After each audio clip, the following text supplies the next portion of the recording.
আজি দুপৰীয়া মাছ বনাম। এয়া মাছ আনিছে, মাছৰ কণীও আছে।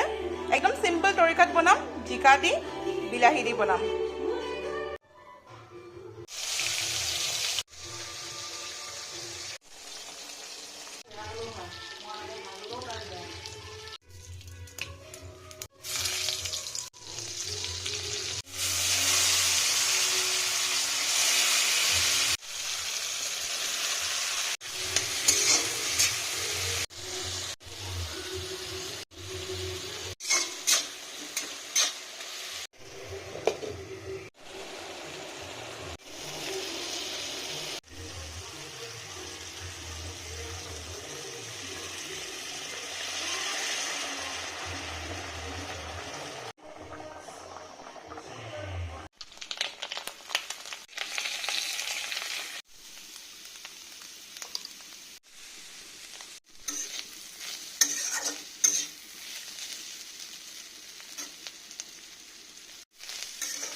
আজি আমাৰ দুপৰীয়া লাঞ্চ ৰেডি। এইফালে মাছ, মাছৰ কণী, এইফালে এক্সট্ৰাকৈ কণী ভাজিছোঁ, এইটো জোল।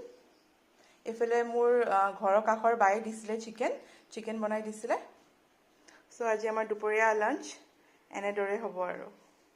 চ' থেংক ইউ ফৰ ৱাচিং।